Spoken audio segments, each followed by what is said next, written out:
অন্ধকার রাত। এমন একটি রাতে মরুভূমির বুকে উচ্চারিত হয়েছিল এমন এক ভবিষ্যৎবাণী, যা আজ এই 21 শতকে এসে আমাদের চোখের সামনে অক্ষরে অক্ষরে বাস্তব রূপ নিতে শুরু করেছে। একটি প্রাচীন শহর, পাথর আর ধুলোয় ঘেরা এমন এক পবিত্র ভূমি, যা হতে চলেছে মানব ইতিহাসের একেবারে শেষ অধ্যায়ের মূল মঞ্চ। কি হবে যদি আমি আপনাদের বলি, আজকের পৃথিবীর এই ভূ রাজনৈতিক সংঘাত, পরাশক্তিগুলোর অহংকার এবং সাম্রাজ্যের উত্থান পতনের প্রতিটি দৃশ্যপট বহু আগেই সুনির্দিষ্টভাবে লেখা হয়ে গেছে? কেন বিশ্বের সমস্ত সামরিক পরাশক্তির চোখ কেবল এই এক চিলতে পবিত্র ভূমির দিকেই আটকে আছে? নবী মুহাম্মদ সাল্লাল্লাহু আলাইহি ওয়াসাল্লাম বাইতুল মুকাদ্দাস বা জেরুজালেমের ভবিষ্যৎ নিয়ে এমন কি ভয়ঙ্কর ও বিস্ময়কর সত্য দেখেছিলেন, যা আজকের আধুনিক বিশ্ব প্রবল ঔদ্ধত্যের সাথে এড়িয়ে যাচ্ছে? প্রস্তুত হন, কারণ আজ আমরা এমন এক অনিবার্য ভবিষ্যতের পাতা উল্টোতে যাচ্ছি, যার কথা শুনলে আপনার অস্তিত্ব কেঁপে উঠবে। আমরা উন্মোচন করতে যাচ্ছি শেষ জামানায় বাইতুল মুকাদ্দাস বিজয়ের সেই গায়ে কাটা দেওয়া ভবিষ্যৎবাণীগুলো। ইতিহাসের পাতাগুলো যদি আমরা একটু উল্টে দেখি, তবে দেখব এই পৃথিবী অসংখ্য শহরের জন্ম আর মৃত্যু দেখেছে। ব্যাবিলন, রোম, পারস্য, কত প্রতাপশালী সাম্রাজ্য কালের গহ্বরে ধুলোয় মিশে গেছে। কিন্তু একটি শহর, কেবল একটি শহর হাজার হাজার বছর ধরে মানুষের রক্ত, অশ্রু আর বিশ্বাসের কেন্দ্রবিন্দু হয়ে দাঁড়িয়ে আছে। বাইতুল মুকাদ্দাস, জেরুজালেম। এটি কেবল কিছু প্রাচীন পাথর বা ইটের ইমারত নয়, এই শহরের প্রতিটি ধূলিকণার সাথে মিশে আছে নবীদের পদচিহ্ন। এখানেই হযরত ইব্রাহিম আলাইহিসসালাম আল্লাহর একত্ববাদের ডাক দিয়েছিলেন। এখানেই হযরত দাউদ এবং সুলাইমান আলাইহিসসালাম এক বিশাল ও অকল্পনীয় সাম্রাজ্য গড়ে তুলেছিলেন। এখানেই হযরত ঈসা আলাইহিসসালাম আসমানের দিকে চেয়ে প্রার্থনা করেছিলেন। আর এখানেই এক অলৌকিক রাতে আমাদের প্রিয় নবী মুহাম্মদ সাল্লাল্লাহু আলাইহি ওয়াসাল্লাম মক্কা থেকে ইসরা এবং মেরাজের মহাজাগতিক সফরে এসে উপস্থিত হয়েছিলেন। তিনি এই পবিত্র ভূমিতে দাঁড়িয়ে সমস্ত নবীদের ইমামতি করেছিলেন। একবার ভাবুন সেই রাতের কথা। চারদিক অদ্ভুত এক নূরে আলোকিত। আসমান থেকে নেমে এসেছেন অগণিত ফেরেশতা, আর পৃথিবীর ইতিহাসের সমস্ত শ্রেষ্ঠ মানব, সমস্ত নবী ও রাসূল সারিবদ্ধভাবে দাঁড়িয়ে আছেন সৃষ্টির শ্রেষ্ঠ মানবের পেছনে। সেই মাটি, সেই বাইতুল মুকাদ্দাস, কি বিশাল তার আধ্যাত্মিক ওজন! কিন্তু এই শহরের ভাগ্য কেবল এর অতীত গৌরবের মাঝেই সীমাবদ্ধ নয়। এর আসল রহস্য লুকিয়ে আছে এর ভবিষ্যতে। রাসূল তার জীবদ্দশাতেই এই শহরের পরিণতি নিয়ে এমন কিছু কথা বলে গেছেন, যা সে সময়কার সাহাবীদের কাছেও এক বিশাল বিস্ময় ছিল। হাদিসের পাতা থেকে আমরা এক চমকপ্রদ ঘটনার কথা জানতে পারি। সহিহ বুখারীর বর্ণনা অনুযায়ী সাহাবী আউফ ইবনে মালিক রাদিয়াল্লাহু তাবুক যুদ্ধের সময় রাসূলের চামড়ার তাঁবুতে প্রবেশ করেছিলেন। চারদিকে তখন যুদ্ধের সাজ সাজ রব। সেই উত্তেজনাকর মুহূর্তে রাসূল তাকে উদ্দেশ্য করে বললেন, কিয়ামতের আগে 6টি নিদর্শন গণনা করে রাখো। এর মধ্যে প্রথমটি ছিল তার নিজের ইন্তেকাল। আর দ্বিতীয় নিদর্শনটি কি ছিল জানেন? রাসূল সাল্লাল্লাহু আলাইহি ওয়াসাল্লাম বললেন, বাইতুল মুকাদ্দাস বিজয়। একটু গভীরভাবে চিন্তা করে দেখুন, সেই সময় মুসলমানরা মদিনায় একটি সদ্য প্রতিষ্ঠিত ছোট সম্প্রদায় মাত্র। রোমান সাম্রাজ্য তখন পৃথিবীর অন্যতম প্রবল পরাশক্তি, আর বাইতুল মুকাদ্দাস তাদেরই দুর্ভেদ্য এক দুর্গ। মদিনার সেই মরুভূমিতে দাঁড়িয়ে শক্তিশালী রোমানদের হাত থেকে জেরুজালেম ছিনিয়ে নেওয়ার কথা ভাবাও যেন এক অসম্ভব কল্পনা। কিন্তু যিনি ভবিষ্যৎ দ্রষ্টা, যার কাছে আসমান থেকে ওহী আসে, তার বলা প্রতিটি শব্দ যে কতটা নিখুঁত, ইতিহাস তার সবচেয়ে বড় সাক্ষী। রাসূল সাল্লাল্লাহু আলাইহি ওয়াসাল্লামের ইন্তেকালের মাত্র কয়েক বছর পর খলিফা উমর রাদিয়াল্লাহু আনহু এর শাসনামলে সেই অসম্ভব ঘটনাটি বাস্তবে রূপ নিল। কোনো রক্তপাত ছাড়া, কোনো ধ্বংসলীলা বা প্রতিশোধ ছাড়া উমর রাদিয়াল্লাহু আনহু একজন সাধারণ ভৃত্যের মতো উটের রশি ধরে হেঁটে প্রবেশ করলেন জেরুজালেমে। খ্রিস্টান প্যাট্রিয়ার্ক সুফ্রোনিয়াস অবাক হয়ে তাকিয়ে দেখলেন ইসলামের ন্যায় বিচার। কিন্তু এটি তো ছিল কেবল প্রথম বিজয়, একটি সূচনা মাত্র। রাসূল সাল্লাল্লাহু আলাইহি ওয়াসাল্লামের ভবিষ্যৎবাণী কেবল উমর রাদিয়াল্লাহু আনহু এর বিজয়ই শেষ হয়নি। তিনি গভীরভাবে ইঙ্গিত দিয়েছেন এমন এক সময়ের দিকে যখন পৃথিবী দুর্নীতি, জুলুম এবং রক্তাক্তে ভরে যাবে, যখন মুসলমানদের চতুর্দিক থেকে ক্ষুধার্ত নেকড়ের মতো ঘিরে ধরা হবে, ঠিক যেমন আজ আমরা আমাদের চোখের সামনে দেখতে পাচ্ছি। আজকের পৃথিবীর দিকে তাকান, প্রতিটি দিন যেন আমাদের শেষ জামানার বা এন্ড অফ টাইমস এর দিকে আরো এক ধাপ এগিয়ে নিয়ে যাচ্ছে। বাইতুল মুকাদ্দাস আজ কাঁদছে, ফিলিস্তিনের আকাশ বাতাস ভারী হয়ে আছে মজলুমের আর্তনাদে। ধ্বংসস্তূপের নিচে চাপা পড়া শিশুদের কান্না আজ বিশ্বের মানবতাকে উপহাস করছে। অনেকেই হয়তো হতাশ হয়ে ভাবছেন, এই অন্ধকারের কি কোনো শেষ নেই? এই চরম জুলুমের কি কোনো বিচার হবে না? কিন্তু ইসলামিক এসকেটোলজি বা শেষ জমানার বিদ্যা আমাদের এক ভিন্ন গল্প শোনায়। এই গল্প হতাশার নয়, এই গল্প মহাকাব্যিক এক প্রত্যাবর্তনের। হাদিসে স্পষ্ট উল্লেখ আছে শেষ জমানায় বাইতুল মুকাদ্দাস হবে ইসলামী খেলাফতের মূল কেন্দ্র। কিভাবে ঘটবে সেই বিস্ময়কর ঘটনা? বর্তমানের এই চরম দুর্দশা ও অসহায়ত্ব থেকে কিভাবে মুসলমানরা ঘুরে দাঁড়াবে? সেই মহান নেতা কে যিনি এই পবিত্র ভূমিকে আবারও মুক্ত করবেন? সামনের দিনগুলোতে বিশ্ব এমন কিছু অবিশ্বাস্য ও ভয়ানক ঘটনার সাক্ষী হতে চলেছে যা মানুষের কল্পনারও অতীত। দাজ্জালের আগমন, ইমাম মাহদীর আত্মপ্রকাশ এবং হযরত ঈসা আলাইহিস সালামের আসমান থেকে অবতরণ, এই প্রতিটি মহাজাগতিক ঘটনার কেন্দ্রবিন্দু হবে ওই একটি শহর, বাইতুল মুকাদ্দাস। কিন্তু সেই চূড়ান্ত এবং সবচেয়ে গৌরবান্বিত বিজয়ের আগে উম্মাহকে পার হতে হবে এক ভয়ানক অগ্নি পরীক্ষা, এমন এক রক্তক্ষয়ী যুদ্ধ যাকে হাদিসের ভাষায় বলা হয়েছে আল মালহামা আল কুবরা বা মহাযুদ্ধ। মালহামা আল কুবরা বা মহাযুদ্ধ শব্দগুলো শুনলেই যেন শিরদাঁড়া বেয়ে এক শীতল স্রোত নেমে যায়। প্রথম ও দ্বিতীয় বিশ্বযুদ্ধের ভয়াবহতা আমরা ইতিহাসের বইয়ে পড়েছি, পারমাণবিক বোমার ধ্বংসলীলা দেখেছি। কিন্তু হাদিসের পাতায় যে মহাযুদ্ধের ভবিষ্যৎবাণী করা হয়েছে তার তুলনায় অতীতের সব যুদ্ধ যেন নিছকই ধূলিকণা। আপনি কি জানেন এই মহাযুদ্ধের সূচনা কিভাবে হবে? কেন হঠাৎ করে পুরো পৃথিবী দুই ভাগে বিভক্ত হয়ে পড়বে? আর কেনই বা বিশ্বের সমস্ত পরাশক্তির নজর গিয়ে ঠেকবে ওই ছোট্ট পবিত্র ভূখণ্ড বাইতুল মুকাদ্দাসে? আবু দাউদ শরীফের একটি অত্যন্ত গায়ে কাটা দেওয়া হাদিসে রাসূল সাল্লাল্লাহু আলাইহি ওয়াসাল্লাম ভবিষ্যৎবাণী করেছিলেন, এমন এক সময় আসবে যখন অন্যান্য জাতিগুলো তোমাদের উপর এমন ভাবে ঝাঁপিয়ে পড়বে যেমন ক্ষুধার্ত মানুষ খাবারের থালার উপর ঝাঁপিয়ে পড়ে। সাহাবীরা এই কথা শুনে হতবাক হয়ে গিয়েছিলেন।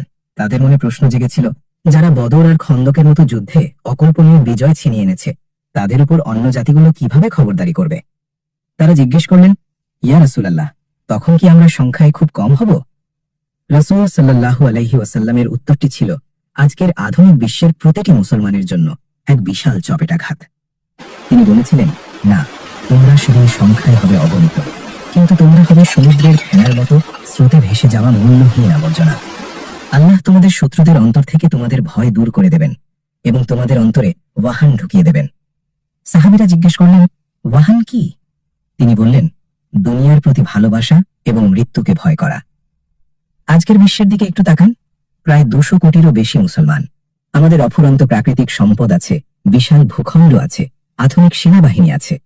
কিন্তু ফিলিস্তিনের মাটিতে যখন দিনের পর দিন নিষ্পাপ শিশুদের রক্ত ঝরে, বাইতুল মুকাদ্দাসের পবিত্র প্রাঙ্গণে যখন বুট পায়ে দখলদাররা প্রবেশ করে, তখন এই বিশাল সমুদ্রের ফেনা যেন বোবা দর্শক হয়ে দাঁড়িয়ে থাকে। আমাদের এই অসহায়ত্ব, এই নীরবতা, এই ভূ রাজনৈতিক পঙ্গুত্ব সবকিছুই 1400 বছর আগে অক্ষরে অক্ষরে বলে দেওয়া হয়েছিল। কিন্তু ইসলামিক ইতিহাস আমাদের শেখায়, রাত যখন সবচেয়ে বেশি অন্ধকার হয়, ঠিক তখনই সুবাহে সাদিকের আলো ফোটে। যখন জুলুম তার চরম সীমায় পৌঁছাবে, যখন পৃথিবীর আকাশ বাতাস বারুদ আর রক্তের গন্ধে ভারী হয়ে উঠবে, ঠিক তখনই ইতিহাসের মঞ্চে এমন এক অভাবনীয় পরিবর্তন আসবে যা পুরো বিশ্বের হিসাব নিকাশ পাল্টে দেবে। আবির্ভাব ঘটবে এমন এক নেতার যার জন্য উম্মাহ শত শত বছর ধরে প্রতীক্ষায় আছে। তিনি কোনো আকাশ থেকে নেমে আসা পৌরাণিক সুপারহিরো নন, তিনি হবেন আমাদেরই মতো একজন রক্তমাংসের মানুষ, যিনি মদিনা থেকে পালিয়ে মক্কায় আশ্রয় নেবেন। মানুষ তাকে চিনতে পারবে এবং জোর করে পবিত্র কাবা প্রাঙ্গণে মাকামে ইব্রাহিম এবং হাজারে আসওয়াদের ঠিক মাঝখানে তার হাতে বায়াত বা আনুগত্যের শপথ নেবে। হ্যাঁ, আমরা কথা বলছি ইমাম মাহদী এর সম্পর্কে, যার নাম হবে রাসূল সাল্লাল্লাহু আলাইহি ওয়াসাল্লামের নামের মতো, যার পিতার নাম হবে রাসূল সাল্লাল্লাহু আলাইহি ওয়াসাল্লামের পিতার নামের মতো। তিনি এই বিভক্ত, দুর্বল এবং পথহারা উম্মাহকে এক সুতোয় গাঁথবেন। এরপরই ঘটবে সেই অবিশ্বাস্য ঘটনা যা সরাসরি বাইতুল মুকাদ্দাসের ভাগ্য নির্ধারণ করবে। একটি রহস্যময় ভবিষ্যৎবাণী যা শুনলে হয়তো আপনি চমকে উঠবেন। মুসনাদে আহমদ এবং সুনানে আবু দাউদের একটি অত্যন্ত বিস্ময়কর হাদিসে রাসূল সাল্লাল্লাহু আলাইহি ওয়াসাল্লাম বলেছেন, বাইতুল মুকাদ্দাসের আবাদ হওয়া মানে হলো মদিনার বিরান হওয়া, আর মদিনার বিরান হওয়া মানে হলো মহাযুদ্ধের সূচনা হওয়া। একটু থামুন এবং গভীরভাবে চিন্তা করুন। মদিনা মুনাওয়ারা, যা মুসলমানদের হৃদয়ের স্পন্দন, তা কিভাবে জনশূন্য হতে পারে? আর বাইতুল মুকাদ্দাস, যা আজ ধ্বংসস্তূপ, বোমার আঘাত আর অবরোধের মধ্যে ধুঁকছে, তা কিভাবে আবার আবাদ হবে এবং বিশ্বের সবচেয়ে গুরুত্বপূর্ণ কেন্দ্রে পরিণত হবে? এটি এমন এক ভবিষ্যৎবাণী যা আজকের দিনের সাধারণ যুক্তিতে মেলানো খুবই কঠিন, কিন্তু ইতিহাস সাক্ষী, মরুভূমির সেই নবীর মুখ থেকে বের হওয়া কোনো কথাই আজ পর্যন্ত মিথ্যা প্রমাণিত হয়নি। ইমাম মাহদীর নেতৃত্বে মুসলমানরা যখন ঐক্যবদ্ধ হবে, তখন ইসলামী খিলাফতের ক্ষমতার কেন্দ্রবিন্দু ধীরে ধীরে পবিত্র ভূমির দিকে সরে আসবে। বাইতুল মুকাদ্দাস হবে সেই নতুন বিশ্ব ব্যবস্থার কেন্দ্র। আজ যারা ফিলিস্তিনের ধুলোমাখা রাস্তায় পাথর হাতে দাঁড়িয়ে আছে, যারা ধ্বংসস্তূপের নিচ থেকে কালেমা শাহাদাত উচ্চারণ করতে করতে শেষ নিঃশ্বাস ত্যাগ করছে, তারা আসলে পরাজিত নয়, তারা এই মহাকাব্যিক বিজয়ের ভিত রচনা করে যাচ্ছে। তাদের প্রতিটি ফোঁটা রক্ত, প্রতিটি চোখের জল যেন সেই প্রতিশ্রুত দিনের আগমনী বার্তা। তারা শুধু নিজেদের ভূমি রক্ষা করছে না, তারা পুরো উম্মার সম্মান আর ভবিষ্যৎকে তাদের বুকের রক্ত দিয়ে আগলে রেখেছে। কিন্তু বিজয়ের এই পথ মোটেও সহজ হবে না। বাইতুল মুকাদ্দাস যখন তার হারানো গৌরব ফিরে পেতে শুরু করবে, মুমিনরা যখন ভাববে অবশেষে দীর্ঘ অন্ধকারের পর শান্তির দেখা মিলেছে, ঠিক তখনই মানব ইতিহাসের সবচেয়ে ভয়ঙ্কর এবং সবচেয়ে বড় পরীক্ষার সূচনা হবে। এমন এক ফিতনা, এমন এক বিভ্রম, যার ব্যাপারে হযরত নূহ আলাইহিস সালাম থেকে শুরু করে হযরত মুহাম্মদ সাল্লাল্লাহু আলাইহি ওয়াসাল্লাম পর্যন্ত প্রত্যেক নবী তাদের কওমকে সতর্ক করে গেছেন। পূর্ব দিক থেকে উদয় হবে এক ভয়ানক সত্তার, এক চোখ কানা, কপালে কাফের লেখা এক চূড়ান্ত প্রতারক দাজ্জাল। সে পৃথিবীতে এমন এক বিভ্রম, এমন এক জাদুকরী শক্তি আর ধ্বংসলীলা নিয়ে আবির্ভূত হবে যা মানুষের ঈমানকে শিকড় থেকে নাড়িয়ে দেবে। দাজ্জালের মূল লক্ষ্য কি হবে জানেন? তার চোখ থাকবে ওই একটি শহরের দিকে, বাইতুল মুকাদ্দাস। সে তার বিশাল বাহিনী নিয়ে ধেয়ে আসবে পবিত্র ভূমির দিকে। শুরু হবে এক চূড়ান্ত এবং শ্বাসরুদ্ধকর অবরোধ। ঈমানদারদের একটি ছোট কিন্তু পাহাড়ের মতো দৃঢ় দল জেরুজালেমে অবরুদ্ধ হয়ে পড়বে। বাইরে দাজ্জালের বিশাল বাহিনী, আর ভেতরে ক্ষুধা, ভয় আর মৃত্যুর চরম আতঙ্ক। পিঠ দেয়ালে ঠেকে যাওয়া মুমিনরা যখন ফজরের ওয়াক্তে আসমানের দিকে তাকিয়ে আল্লাহর কাছে চূড়ান্ত সাহায্য চাইবে, ঠিক সেই মুহূর্তে দামেস্কের সাদা মিনারে এমন কিছু ঘটবে যা পুরো পৃথিবীর ইতিহাস চিরতরে পাল্টে দেবে। এক মহাজাগতিক অবতরণ যা দেখার জন্য পৃথিবী হাজার বছর ধরে অপেক্ষা করে আছে। দামেস্কের উমাইয়া মসজিদের পূর্ব দিকের সেই সাদা মিনার। সময়টা ফজরের, চারদিক নিস্তব্ধ, কিন্তু মুমিনদের হৃদয়ে তখন দাজ্জালের অবরোধের চরম উৎকণ্ঠা। বাইতুল মুকাদ্দাস তখন ইতিহাসের সবচেয়ে ভয়াবহ সংকটের মুখোমুখি। ঠিক সেই মুহূর্তে আসমান থেকে নেমে আসবে এক অপার্থিব প্রশান্তি। খুব স্পষ্টভাবে, অত্যন্ত স্পষ্টভাবে সহিহ মুসলিমে এই শ্বাসরুদ্ধকর দৃশ্যটির বর্ণনা দেওয়া হয়েছে। মেঘের বুক চিরে দুজন ফেরেশতার ডানায় হাত রেখে পৃথিবীতে আবার অবতরণ করবেন আল্লাহর এক মহান নবী হযরত ঈসা আলাইহিস সালাম। তার চুলে থাকবে এমন সজীবতা যেন এইমাত্র তিনি গোসল করে বের হয়েছেন। তার আগমনে চারদিকের বাতাস যেন এক ঐশ্বরিক সুবাসে ভরে উঠবে। তিনি যখন মসজিদে প্রবেশ করবেন তখন ফজরের ইকামাত দেওয়া হয়ে গেছে। ইমাম মাহদী, যিনি এই উম্মার নেতৃত্ব দিচ্ছেন, ঈসা আলাইহিস সালামকে দেখে সম্মানে পেছনের দিকে সরে আসতে চাইবেন, কিন্তু ঈসা আলাইহিস সালাম তার পিঠে হাত রেখে অত্যন্ত বিনয়ের সাথে বলবেন, না, আপনি সামনে এগিয়ে যান এবং ইমামতি করুন, কারণ এই উম্মার জন্যই এই সম্মান নির্ধারণ করা হয়েছে। একটু ভেবে দেখুন দৃশ্যটি। পৃথিবীর ইতিহাসের এক অভাবনীয় মিলন মেলা। একজন মহান নবী এবং উম্মতে মুহাম্মদের একজন মহান নেতা একসাথে দাঁড়িয়ে আল্লাহর দরবারে সিজদা করছেন, আর তাদের সামনে একটাই লক্ষ্য, পবিত্র বাইতুল মুকাদ্দাসকে চূড়ান্তভাবে মুক্ত করা। নামাজ শেষ হওয়ার পর হযরত ঈসা আলাইহিস সালাম নির্দেশ দেবেন, দরজা খুলে দাও। মসজিদের দরজা খুলে দেওয়া হবে। বাইরে তখন তার বিশাল বাহিনী নিয়ে দাঁড়িয়ে আছে মানব ইতিহাসের সবচেয়ে বড় ফিতনা, সবচেয়ে বড় প্রতারক দাজ্জাল। কিন্তু দাজ্জালের সেই অহংকার, সেই জাদুকরী দাপট আর আস্ফালন ঈসা আলাইহিস সালামকে দেখা মাত্রই ধূলিসাৎ হয়ে যাবে। রাসূল সাল্লাল্লাহু আলাইহি ওয়াসাল্লাম বলেছেন, ঈসা আলাইহিস সালামকে দেখা মাত্রই দাজ্জাল এমন ভাবে গলতে শুরু করবে, ঠিক যেভাবে পানিতে লবণ গলে যায়। তার ভেতরকার সমস্ত মিথ্যা এবং বিভ্রম মুহূর্তের মধ্যে খসে পড়বে। ভয়ে, আতঙ্কে দাজ্জাল পেছনের দিকে পালাতে শুরু করবে, কিন্তু সে পালাতে পারবে না। ঈসা আলাইহিস সালাম তাকে তাড়া করবেন এবং বর্তমান ফিলিস্তিনের বাবে লুদ বা লুদ শহরের ফটকের কাছে তাকে ধরে ফেলবেন। সেখানেই ঘটবে এই ভয়ঙ্কর ফিতনার চূড়ান্ত পতন। দাজ্জালের পতনের পর শুরু হবে সেই মহাকাব্যিক যুদ্ধ, যার ভবিষ্যৎবাণী প্রতিটি মুসলমানের হৃদয়ে শতাব্দীর পর শতাব্দী ধরে গাঁথা আছে। দাজ্জালের অনুসারীরা যখন প্রাণ ভয়ে পালাতে শুরু করবে, তখন প্রকৃতি নিজেই তাদের বিরুদ্ধে সাক্ষী হয়ে দাঁড়াবে। সহিহ মুসলিমের সেই বিখ্যাত হাদিসটি স্মরণ করুন। রাসূল সাল্লাল্লাহু আলাইহি ওয়াসাল্লাম বলেছেন, ততক্ষণ পর্যন্ত কিয়ামত হবে না যতক্ষণ না মুসলমানরা ইহুদিদের সাথে যুদ্ধ করবে। মুসলমানরা তাদের পরাজিত করবে। এমনকি তারা যখন পাথর আর গাছের আড়ালে লুকাবে, তখন পাথর আর গাছ কথা বলে উঠবে, হে মুসলিম, হে আল্লাহর বান্দা, আমার পেছনে একজন শত্রু লুকিয়ে আছে, এসো এবং তাকে হত্যা করো। কেবল গারকাত গাছ ছাড়া, কারণ সেটি তাদের গাছ। এটি কোনো রূপকথা নয়, এটি সেই চরম সত্য যা একদিন এই ফিলিস্তিনের মাটিতেই বাস্তবায়িত হবে।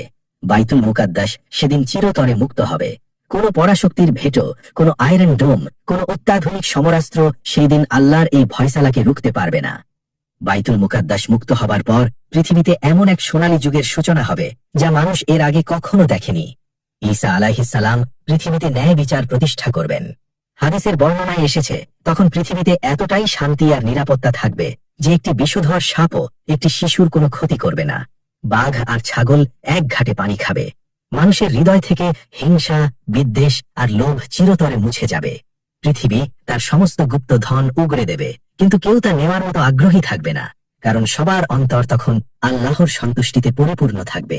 আর এই গোটা বিশ্বের রাজধানী, এই চূড়ান্ত শান্তির কেন্দ্রবিন্দু হবে আমাদের সেই পবিত্র ভূমি বাইতুল মুকাদ্দাস। আজ যখন আমরা খবরের চ্যানেল খুলি, যখন দেখি গাজার রাজপথে ধুলোয় মিশে থাকা শিশুদের নিথর দেহ, যখন দেখি পবিত্র আল আকসার প্রাঙ্গণে দখলদারদের বুটের আঘাত, তখন আমাদের হৃদয় ভেঙে টুকরো টুকরো হয়ে যায়। হতাশা আমাদের গ্রাস করতে চায়। মনে হয় এই জুলুমের কি সত্যি কোনো শেষ আছে? কিন্তু এই চোখের জল, এই রক্ত বৃথা যাওয়ার নয়। আজকের ফিলিস্তিনিরা শুধু তাদের নিজেদের জন্য লড়াই করছে না, তারা পুরো মুসলিম উম্মার ঈমানকে তাদের বুকে ধারণ করে ওই পবিত্র ভূমিকে পাহারা দিচ্ছে। তারা আগামী দিনের সেই মহাকাব্যিক বিজয়ের মঞ্চ প্রস্তুত করছে। বাইতুল মুকাদ্দাস বিজয় কেবল একটি রাজনৈতিক বা সামরিক বিজয় নয়, এটি একটি আধ্যাত্মিক বিজয়। রাসূল সাল্লাল্লাহু আলাইহি ওয়াসাল্লাম বলেছেন, যতক্ষণ এই উম্মার একটি দল সত্যের উপর অটল থেকে লড়াই চালিয়ে যাবে, ততক্ষণ তাদের কেউ কোনো ক্ষতি করতে পারবে না। তারা কোথায় থাকবেন জানেন? রাসূল সাল্লাল্লাহু আলাইহি ওয়াসাল্লাম বলেছেন, তারা থাকবে বাইতুল মুকাদ্দাস এবং তার আশেপাশে। ইতিহাস আমাদের ডাকছে, ভবিষ্যৎবাণীগুলো আমাদের চোখের সামনে এক এক করে স্পষ্ট হচ্ছে। বাইতুল মুকাদ্দাসের মুক্তি একটি অনিবার্য সত্য, যা আসমানে লেখা হয়ে গেছে। এখন প্রশ্ন হলো, যখন সেই প্রতিশ্রুত দিন আসবে, তখন আপনি কোথায় থাকবেন? আপনার ঈমান, আপনার প্রস্তুতি কি সেই চূড়ান্ত বিজয়ের অংশ হওয়ার মতো মজবুত? পাথর আর মাটি তো একদিন মুক্ত হবেই, কিন্তু তার আগে আমাদের মুক্ত করতে হবে আমাদের অন্তরকে, জাগিয়ে তুলতে হবে আমাদের ঘুমন্ত ঈমানকে।